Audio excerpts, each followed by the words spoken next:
Welcome to the job hours tracking.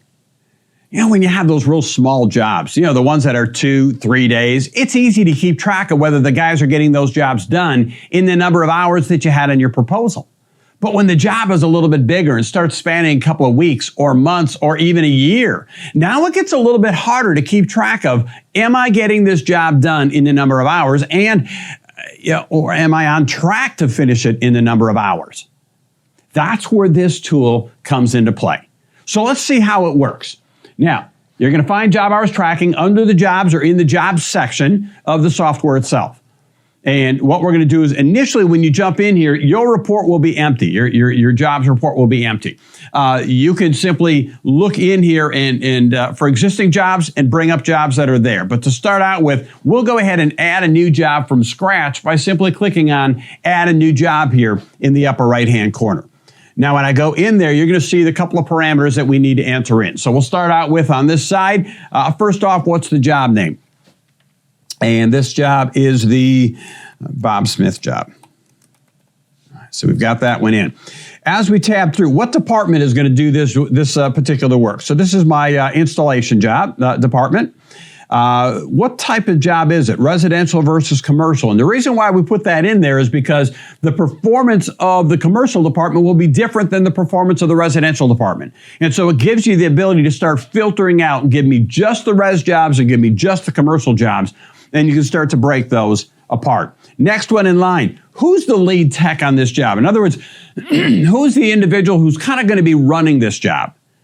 Right? And so I'm going to say this is Joe's job. All right, he's the one who's kind of in charge of it. He's the lead installer, whatever the case is. Next, what's the start date of this job, right? So we started this thing back on the 1st, right? I'll pick a day. Now we come in here and we simply enter in these couple of parameters. So the first one is the initial estimate hours. How many hours, how many man hours did you have in the original proposal? So I'm going to say this particular job, we had 200 hours in the original proposal. As you go through the job, if you had any change orders, you can add those hours in here as well. And so it'll start to log that information. Next one down, percent complete. Now, what I would do is each week, the way you use this tool is each week you'll go back and check in with that lead tech, in this case, Joe. Say, Joe, give me your best estimate. How far along are you on this job? Right, Joe might come back and say, well, this week we're about 35% done. Okay, I'm going to plug in 35%. Now, I know, especially at the beginning of the job, he's not going to be real accurate. Stick with me for a moment on this thing. Right, from there, tab down. Now, at the end of each week, I'm going to go back and look at my payroll and how many hours did the guys charge to the job.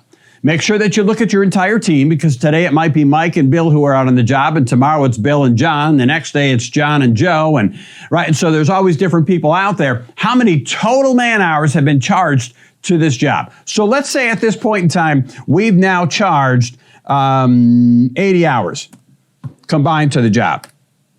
Well, here's what this is telling me. If I look at the other side, so total estimate hours, we have 200 hours to get this job done. That's what's in our proposal.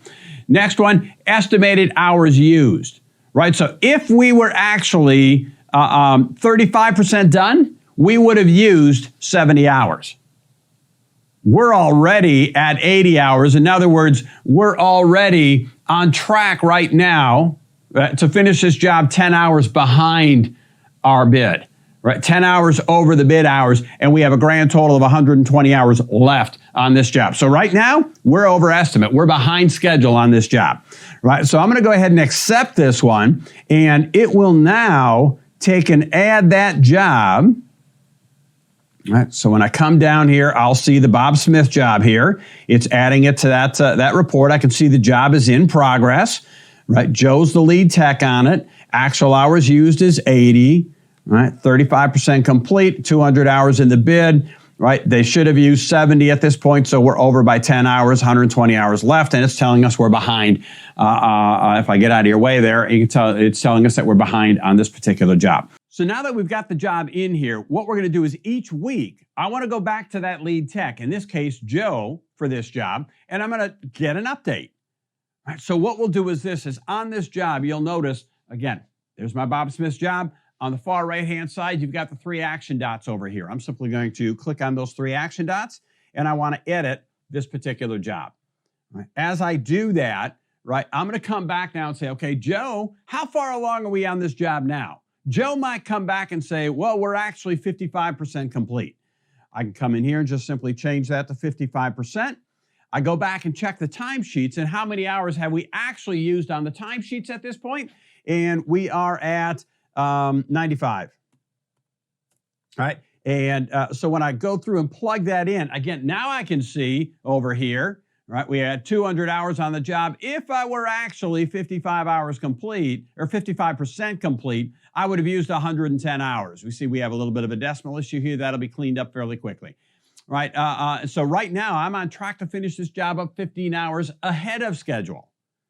Right. And so that's, again, this number will continue to move. Now, I'm going to go ahead and save this particular job here in a second, but let's just address this percent complete for a second. Now, what are the chances when you go to Joe, when the job is 5% or 10% complete, that how accurate is he going to be when he gives you that estimate? Right. There's a lot of room for error in there, isn't there? Right. Well, in reality, that's okay, because what's going to happen is while the job is 5% complete, there's a lot of error. But as we start moving toward 100% complete, that margin for error is going to get slimmer and slimmer, and all these numbers are just going to get more and more accurate as you get to the end of the job. The goal is to always help you see that I am at or under my estimate. I'm tracking to finish this job ahead of schedule or at schedule and not going over. So I'm going to go ahead and save this job simply by hitting accept in the corner, and it will update everything on this particular job. Now, there's one other aspect to this one. We do have the ability where you can go ahead and hit the print button, and it'll actually print out this on a 8.5 by 11 sheet of paper. And we use that. So again, one of the areas where we use this tool is we use the printed copy in our company, where what we did is we'd go in and every Wednesday morning for our team meeting, we'd print off this report, we'd hand it out, meet with the entire team. Right? Now, again, remember, you can simply by choosing the stuff that's up here, right? I can shut off all the old stuff, right? Get rid of those things. All I want is current jobs going right here in 2023. Right? I can narrow it down and only show a certain department, or I can only show a certain type of jobs, job type. Right? So now I have this particular job here. I can print this off. I can share it with my team. Right? I've got one job in here. You're going to have multiple jobs all going at the same time. The helpful part is what's going to happen is when you show this or share it with your team, whether it's on paper or whether it's on the board here digitally, what's going to end up happening is they will zoom in on a couple of numbers, right? The first thing they're going to zoom in on is percent complete, right? And they'll go, who says we're only 55% done with it? We're farther along than that. And that's okay. If as a team we agree that we're farther, then we'll update it. I'm good with that. But if we're actually not farther, again, if they're just faking the numbers, it's going to come back to haunt them as they get closer and closer to the end of the job. So that'll be the first thing is, as a team, they'll say, hey, we're farther along than that. Second thing they'll look at or they'll respond to is, yeah, we're behind hours on this job, but who quoted this thing? Right, man, you guys didn't tell us we were going to have to core through a 36-inch fieldstone wall when we got out to the job. We weren't prepared for that. It put a whole lot extra time into this thing. Right, so it can help your bidding and proposal process along the way. And then last thing they'll look at is, again, percent ahead behind. They'll look at then the hours, right? What's available to finish? Are we ahead or behind on hours? They're going to look at that piece of the puzzle, right? And if that one's behind, they're going to be going, okay, I guess we are kind of dogging it. We need to pick up the pace on this particular job. So this can absolutely help you as you manage those larger jobs going along. Now, there's one other element to the job hours tracking report, and that's that it integrates with the job pricing calculator. Now, if I look in here at any given point in time, I'm going to go ahead and just recycle this page so I have all the data. We'll refresh everything that's back on there. And if you use the job pricing calculator and you actually had hours in there and you save the job to your database, that job will now show up in this tool as well, right? So earlier I put together a quote for a job for not Bob Smith, but this Jim Smith job here, right? I created that job in the job hours or job pricing calculator, and I saved it. Those saved jobs automatically show up over here, right? Now in here, and you can see it, the status of it, it's not started. We haven't done anything with it in here at this point in time yet. So I can simply go over to the right. I can click on the 3 action dots, and I want to edit that job. And that will bring up the same screen. The difference is we already have the job name is in there. That's completed. I need to choose what it's already got the department in. It's selected that to installation. I need to select what kind of a job is this, residential or commercial. So I'll plug that in. I need to put in my lead tech. Joe's running this job as well. When are we starting the job? I'll plug that one in. It's already got the hours that I had in that original bid in here. Now this is tracking job hours, not the material side of it. So as I go through this particular job at any given point in time, I can go ahead and put in my actual numbers. Now let's say on this job we are finished, right? It's done. We got it done in 28 man hours. I'm sorry, we're 100% complete, and we got it done in 28 man hours, right? We plug those in. Right, so I can see, yep, we're under estimate. We did well on this job. I can save this job at this point. Now, you notice as soon as I say 100%, the job completed automatically is checked, right? I'll go ahead and save this particular job. And now my Jim Smith job here is showing at 100% complete. All I'm going to do is I'm going to go over to the 3 action dots again, over here on the far right-hand side. And I'm going to choose calculate.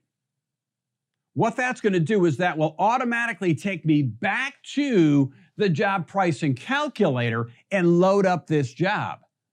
This was the original job that we had in there, right? So it was bid at 32 hours, $5,000 materials, right? I've got my markups and everything else that's in here.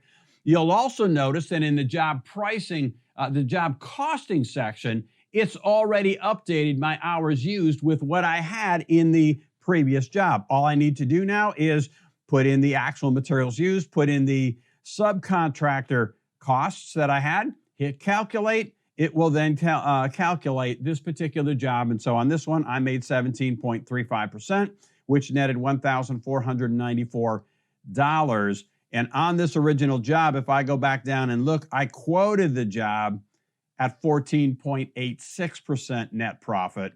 We actually did 3 points better than what we had quoted the job at because of the fact that we got it done in hours. So those two now tie together, they work together, and you can actually, jobs created in the job pricing calculator will now show up in the job hours tracking, and data that you enter in job hours tracking will be filtered into and used in the job pricing calculator job costing section. If you've got any questions on this tool, by all means, reach out to us here at Grandy & Associates.